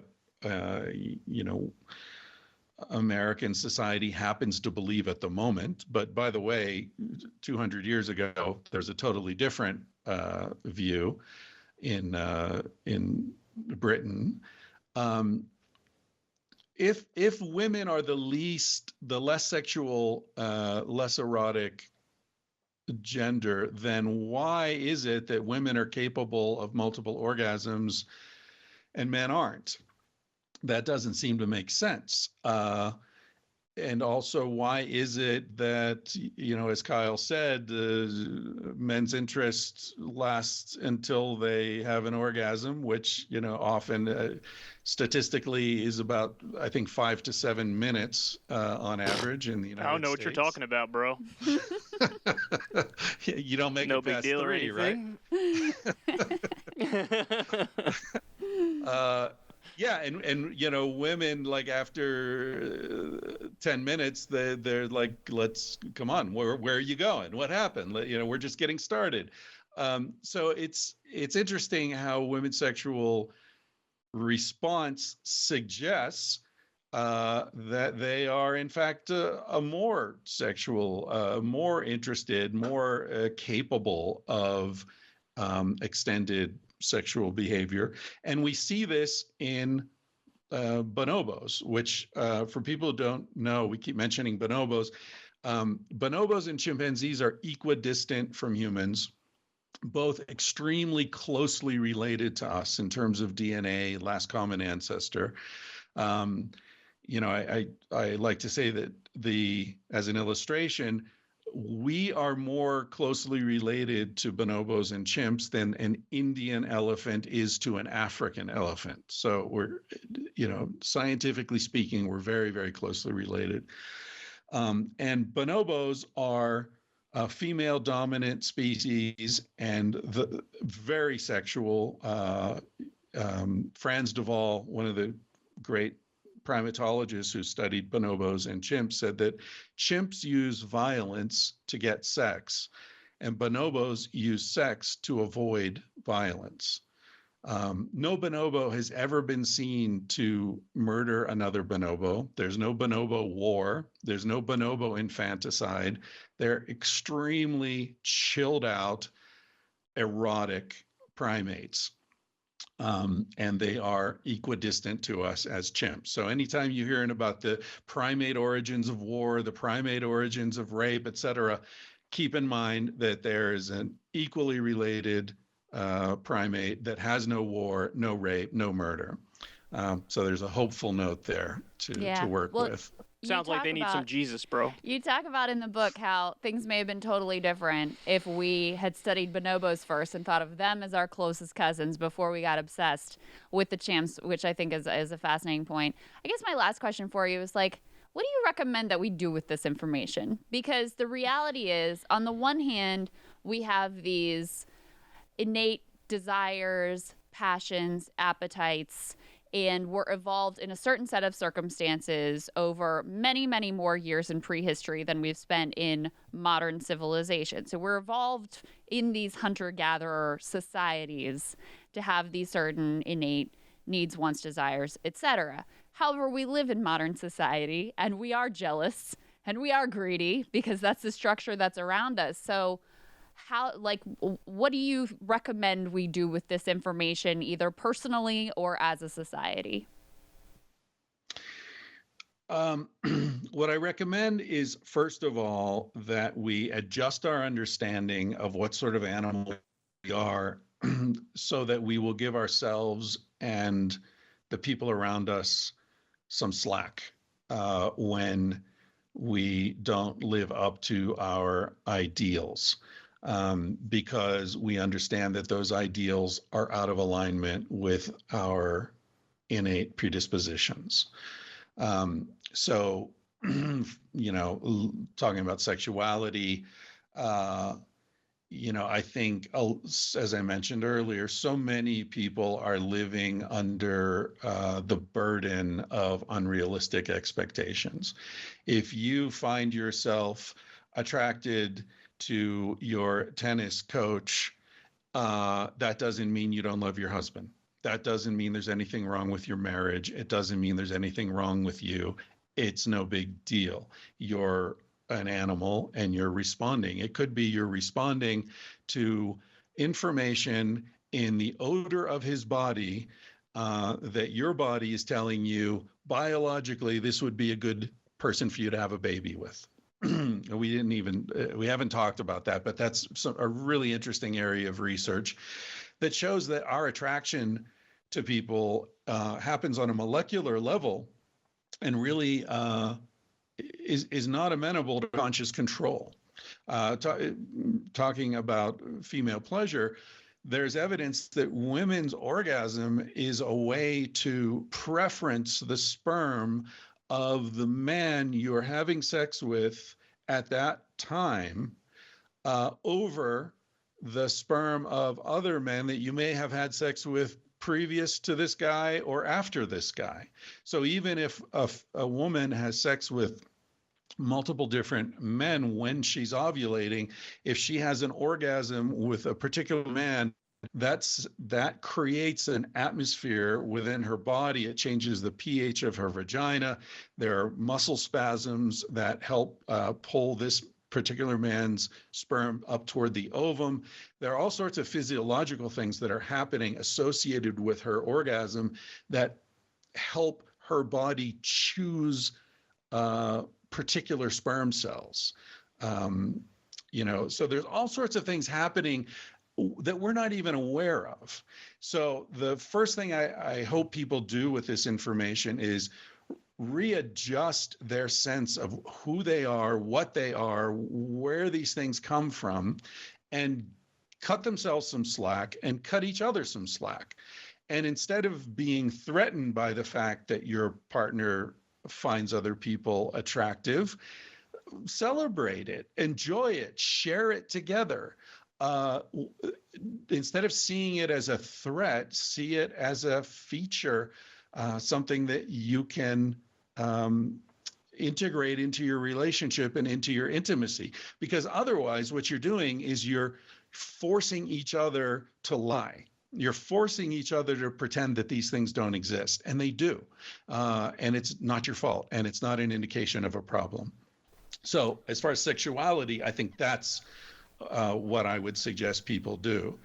And to the extent that it's possible, and this depends on people's personal situations, integrate these things into your life, whether it's an acknowledgement of sexual appetite, or it's spending time in nature, moving back toward civilized to death and those discussions, jumping in cold water, sort of this Wim Hof craze that's happening around the world. There's a reason our body reacts well to that. Our bodies have been jumping into cold water for hundreds of thousands of years. Spend time looking at the stars rather than your phone.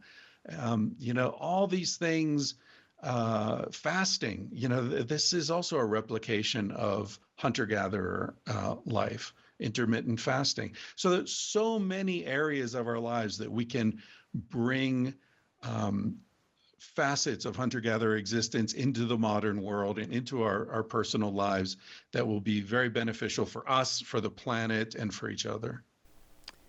Christopher Ryan, thank you so much. You've been very generous with your time. A lot that is very thought-provoking and eye-opening and challenging and interesting and all of that. So thank you so much. Thank you, guys. This has been a really enjoyable conversation for me. So that was Chris Ryan. Really, really interesting guy. Like you said, this is a guy who we really thought about having on the show, from the very beginning, because he fits the exact mold that we're looking for. We don't want to do 100% politics all the time. We want to switch it up a little bit to other things that we're interested in. And he's like the intersection of everything that we're interested in. You know what I mean? Yeah, well, it comes together clearly the things he's talking about, both in Civilized to Death and Sex at Dawn, and it's fundamentally about the way humans organize themselves. Mm-hmm. That's what politics is. Mm-hmm. And so he kind of bursts some of the standard narratives that underpin our political and economic system of humans are inherently greedy, and not only are they inherently greedy, but that's what drives them, and that's the only value. There are no countervailing values or emotions to balance that. He sort of busts that myth and says, look, that's there. Yes, that is an innate part of human nature, but it actually has more to do with how you organize society and what you encourage that brings out those pieces. So it's not that hunter-gatherers are better people or have more innately good qualities. It's that in that setting, what is actually the smartest and most beneficial strategy is sharing, is being sort of altruistic and being collectivist, because that's you have to all work together and share in order to survive. And if you don't have that insurance policy, then you're kind of shit out of luck. And so that's what it comes down of. Whereas in our society, it's all about my property, my things, this, competition and hoarding and endless growth. And so that sort of foregrounds the greed and the jealousy and those qualities that are innate in humans too. Yeah. So it's interesting because my interpretation of what he believed versus what he actually believed were very different. I sort of assumed he had some standard left-wing views about human behavior and human nature, and I was just wrong about that, because when you hear him speak at length about what his views are, his views and my views were actually remarkably similar, way closer than I thought they would be. So basically, to sum that up for everybody and to break that down, generally speaking, and these are generalities, this isn't, there's not a perfect correlation, but generally speaking, left-wingers tend to believe that humans are more innately good. They're more innately good. We're collective by our nature. We're communal by our nature. We're empathetic. We look out for people when times get bad. That's generally the left-wing view. Another part of that is that usually culture shapes you more, nurture shapes you more than nature. That's another very common left-wing view. And if you think about it, it is a very convenient view for leftists, because that then the takeaway from that is, well, if culture shapes us, then as long as we create the right culture, human beings are infinitely malleable, and they can basically become whatever we want them to be. Now, the right-wing view is, so you sort of alluded to it a little bit there. We're greedy by nature. We're selfish by nature. We're narcissistic. We don't really care much about the collective or the community. We care way more about the individual, and we're really nature drives us a lot more than nurture. So, my thought about his work is that he was heavy on the side of, it's all about the collective, bro, and the community.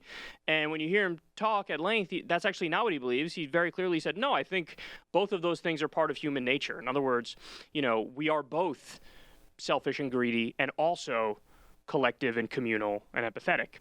And to hear him explain that, I was surprised, because, again, my view of his work was that he's more of that left-wing belief, but his belief is actually very complicated, and it's exactly what I happen to believe on this issue. So as soon as you understand where he's coming from with his view on human nature, that does make the rest of his work a lot more palatable to me, because he's not like advocating everybody get in, non-monogamous ethical relationships. Or that we return to hunter-gatherer societies. That there are literally too many people to even do that now. So he's just sort of describing what it was like and what we could potentially learn from hunter-gatherer societies, and, maybe why we're so miserable in our current state of affairs. Yeah, and I also liked how it was like, just give yourself and the people around you a break. Just stop lying to each other, basically, about the way that we're actually wired. But it is tougher to live those values than say that. It's so easy to be like, just forgive. But, if somebody's married to somebody and it's like they came home like, I just had an orgy with 4 other people, it's a lot harder to be like, totally cool, bro. You're going to be like, fuck you. Get the fuck out of here. That's where there's the tension between, like, this is the reality of the society that we live in. Like, we don't live in a hunter-gatherer society where everything is collectivist and you've been raised that way and you didn't just have this nuclear family. Like, that's not the conditions that we were raised into. So, yeah, you're right. But I do like that, just, it's not a utopian idea to just sort of cut each other some slack. The other thing that I thought was really interesting that he said, which I hadn't ever thought of things in quite these terms, is that he sees a lot of the problems in our society as basically like the interests of the individual humans coming into conflict with the interests of these corporate superstructures, which increasingly dominate everything. And they're the ones who really benefit from the endless growth, the obsession with GDP, the obsession with productivity, the obsession with the stock market. It's not the human beings individually within the society that benefit. It's these corporate superstructures. And I just hadn't quite thought of things in those terms, but I thought it was a very fascinating frame. It's interesting that you hadn't thought of it like that, because a lot of the work that you do on Rising is in that vein. For sure. Yeah. In the vein that corporations rule everything, and we're sort of, like bowing at the altar of corporatism, So I'm surprised that you hadn't thought of it that way, because when he brought that up, I thought this is where his politics intersect with our With ours, politics. for sure. Like, there's definitely not a perfect overlap. Like, there are plenty of areas where there would be disagreement between your philosophy and his philosophy, or my philosophy and his philosophy. But that's definitely the intersection. The intersection is, we're not doing it right now. Why are we not doing it right now? And he's saying one of the main reasons is, it really does appear to be the case that the corporations are the all-powerful entity in society, and maybe you could argue billionaires as well. Yeah, that the society increasingly is just run for the benefit of these corporations, and it's really not about the human beings at all. And look at what's happening as we're talking about this exact week. What's happening? The whole thing with like the MLB and them, saying we're not going to do the All-Star game in Georgia because of what's going on with how they're restricting voting rights. And like, it's interesting because yes, the second that a corporation does something, all of a sudden everybody's listening. Oh, a corporation did something? That means like somebody stepped out of line, Right. you know? So like they do almost have outsized power, and almost like not even just like he said, they have personhood.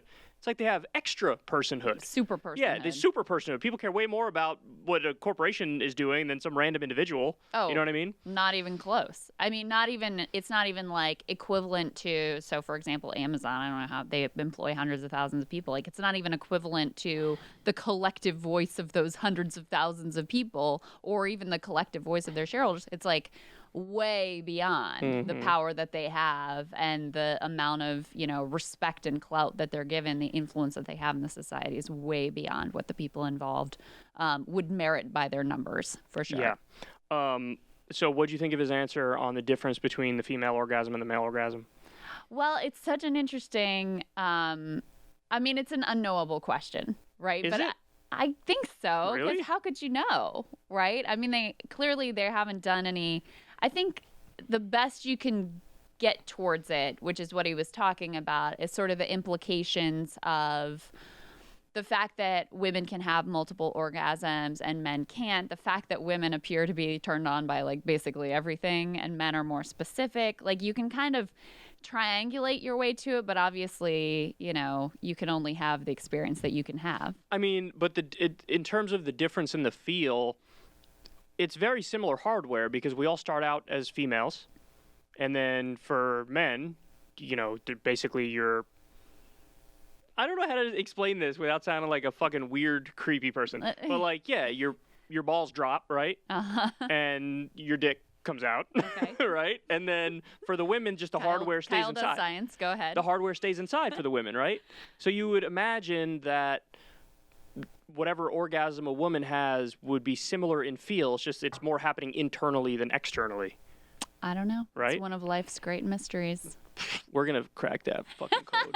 I got a team of researchers working on it right now. We're going to figure it out. They're going to crunch the numbers and say the female orgasm is 72.9% as powerful as the male orgasm, or vice versa. Well, you know what actually We're going to figure it out. What actually got me thinking about this recently was I watched that Black Mirror episode where the dude goes into the video game. Yes, and I saw that. Mm-hmm. It's like virtual reality, but it's like super reality. And he wants to fuck his friend, two guys, his male friend. But he only loves to do it as a female character Right, yeah. in the game. And he's telling his male friend, who they try it, by the way, in real life, and they're like, no, this is weird. Yeah. No, we only like it in the video game Yep. when you're a woman and I'm a man.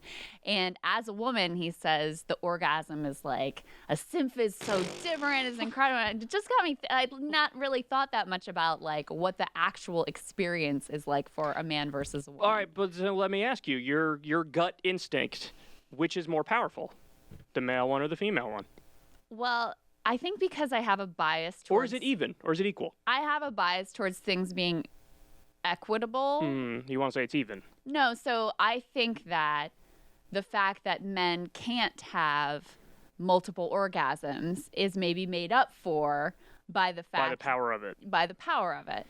But that's based on nothing other than like some like silly kindergarten philosophy that I have in my brain about like it should be fair. Yeah, but that's the thing is like we're all just speculating here because my speculation, funny enough, cuts in the other direction where I think the fact that the orgasm's internal means it almost has to be more powerful. Why? Because it's in your body, it's your whole body's involved. Whereas with the guy, you're just shooting off like a machine gun. Right? I mean, so it's more localized and external versus internal. That also goes against the idea though that the experience would be the same because for most women anyway, there isn't like that ejaculation, like the experience of that. So that in and of itself Is there something about that idea that is appealing to you? It's just, I think so. It's interesting, right? It's I actually look at it almost like, it's almost like, I don't know if it was the movie Alien, but there was some movie where like the creepy thing shoots something out of its head or whatever, and it like latches onto somebody's face, and they're like, oh, trying to get it off. I view it creepy like that. You know, it's almost like, Really? I spread our seed, and it's just gross. Like men shooting off loads in every direction. Like, we have to spread our seed. Let's create more babies. It's like, fucking get away, you gross freaks. Okay. Yeah, this took a weird turn. But anyway, that's my way of saying the male orgasm strikes me as like Not as good. gross and like imperialistic. Yeah, it's like, I need to spread my seed, so let me shoot it off in every direction, you know? Whereas the female one's like internal and individual. That sounds like and some really like fringe kind of feminist ideology that would be like the male orgasm. Well, they're is 100% right. imperialist. No, 100% right. That shit is mad imperialistic. You're shooting it off in every direction. Nobody even wants it. I mean, the male libido is like a fucking chore. Are you kidding me? Go talk to any guy. When they were peak puberty, that shit is I would have, if I could have pressed a button and just opted out of sexuality, I'd have been like asexual. Now I wish we had Christopher Ryan to mediate this conversation, because that sounds like the very stereotypical view that he tries to debunk, that like men are inherently like sex more and are more sexual than women, which he's like, there's not really evidence for that. I'm just talking about personal experience, peak puberty, where your fucking libido is a monkey on your back. You feel like you have to constantly 24/7 bust nuts just to have a level head. Seriously, if you're a guy, any guy out there who's gone through puberty and was peak puberty at some point, your fucking testosterone is raging. You can't see straight. Every fucking thing turns you on. That's why, like, you remember the famous story in like the puritanical times or whatever, how they had to cover the legs of the pianos because the shape of it would turn the men on. Oh my God. That is so, a guy peak puberty? Are you kidding me? They beat off to that 5 times a day, and that's the point. The point is, it's like a monkey on your back, and it's annoying. And so I would have pressed that button in a second to be like, I'll be asexual instead of dealing with this insane burden day in and day out.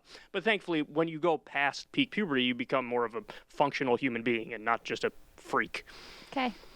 Anyway, that crash landing to this fucking conversation. Jesus Christ. That was a rocky landing, if I don't say so myself. Anyway. Yeah, I got nothing else to say. Super interesting. You can't top the piano leg, the horny piano leg. You just, there's nowhere to go from that. Yeah. We will just, well, we could have landed on the alien, the shooting alien might have been like a step beyond the piano leg, but we'll leave it with the piano leg. Imperialism, and nutting is imperialistic. It's imperialism. It's a fact. Yep. So. We'll go with that. Anyway, subscribe to Krystal, Kyle, and Friends for more science. For more incredible, more scientific super factually based science like what we've been engaging here right now. Exactly. Thanks for hanging out with us, guys. We'll see you next week.